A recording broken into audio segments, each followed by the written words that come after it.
Presidential response to New York Times claims Tinubu inherited a failing economy.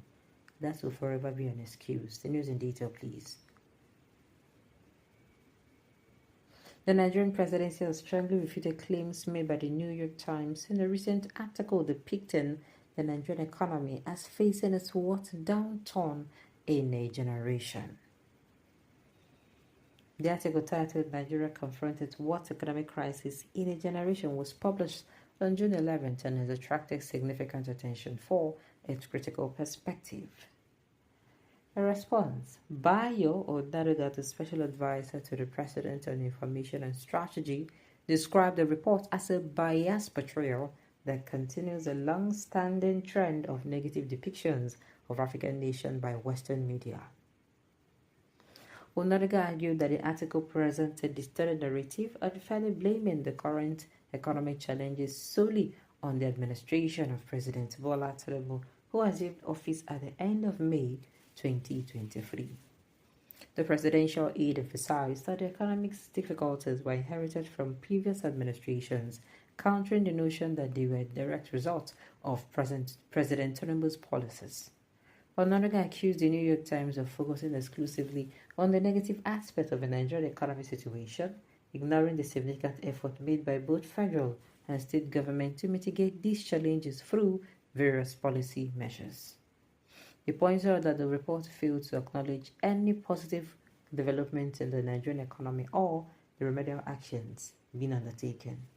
He stressed the administration is committed to turning around the country's economic fortunes through strategic interventions aimed at elevating inflation and stabilizing the economy. How? As a respected economist in our country, once put it, Tinubu inherited a dead economy. The economy was bleeding and needed quick surgery to avoid plunging into the abyss as happened in Zimbabwe and Venezuela, he noted.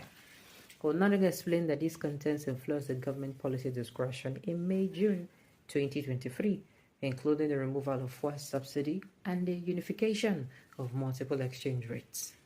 According to Onadoga, Nigeria had maintained a fuel subsidy regime that consumed $84.39 billion from 2005 to 2022.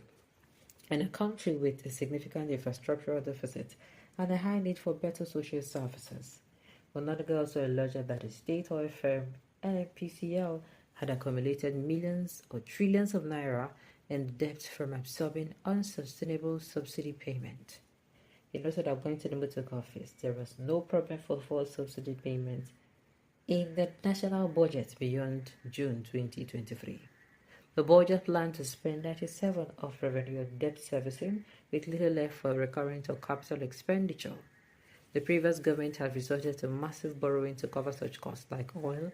The exchange rate was also subsidized, and had with an estimated 1.5 billion naira spent monthly by the CBN to defend the currency against the high demand for dollars in Nigeria's import-dependent economy. By keeping the rate low, habitat grew as there was a significant gap between the official rate and the rate used by over 5,000 BDCs licensed by the central bank. The country was also failing to fulfill its remittance obligations to airlines and other foreign businesses, leading to a decline in the FDIs and investment in the oil sector, with Emirates Airline cutting off the Nigerian route, he said. Onadoga stated that to address the public finance crisis, Tinubu immediately rolled back to the subsidy regime and floated the naira. After some months of volatility, with the naira depreciating to as low as 1,900 naira to US dollar, some stability is being restored. The exchange rate is now below 1,500 naira to a dollar, and there are prospects that the naira could appreciate between to 1,000 and 1,200 naira a dollar, and there are prospects that the naira could appreciate to be between 1,000 to 1,002 before the end of the year. The economy recorded a trade surplus of 6.52 trillion naira in Q1 compared to a deficit of 1.52 trillion in Q4 of 2023. Portfolio investors have returned, and when Diego wanted to sell the stake in Guinness Nigeria, the Singaporean conglomerate Tolerant was ready to buy, with the World Bank extending $2.25 billion loan and other loans from the AFDB brand Afrexim Bank. Nigeria has regained bankability thanks to the reforms restoring confidence. The inflation rate is slowing down. Bureau to figures released by the Nigerian Bureau of Statistics for April, food inflation remains a major challenge, and the government is working hard to address it.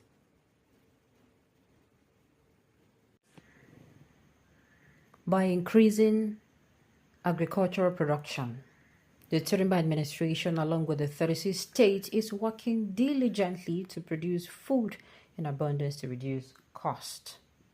Some state governments, such as Lagos and Akwa Ibom, have set up retail shops to sell raw food items to residents at lower prices than the market. In November last year, in line with its food emergency declaration, the Tinubu government invested heavily in dry season farming, providing farmers with incentives to produce wheat, maize, and rice. The CBN has donated 100 billion worth of fertilizer to farmers, and numerous incentives are being implemented. In Western Nigeria, 6 governors have announced plans to invest massively in agriculture. With all these plans in place, inflation, especially food inflation, will soon be tamed. Nigeria is not the only country facing a rising cost of living crisis. The USA is also dealing with a similar issue, with families struggling to make ends meet. The U.S. Treasury Secretary Janet Yellen recently raised this concern. Europe is similarly experiencing a cost of living crisis, just as those countries are working to confront the problem. The Tinubu administration is also working hard to address Nigeria's economic problems. Our country has faced economic difficulties in the past, as reflected in folk songs. Just as we overcame those challenges, we will overcome our present difficulties soon.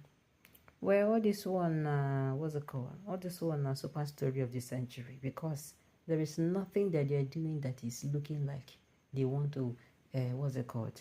What did they even say in the last sentence? That they are working. Just as we overcame the challenges, we will overcome our present. It is not looking like it. Let me now say the truth. It is not looking like it. Okay?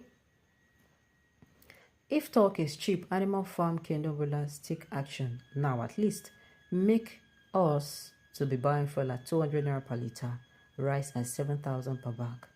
You see, that is what people want. It is not you coming out to say the challenges.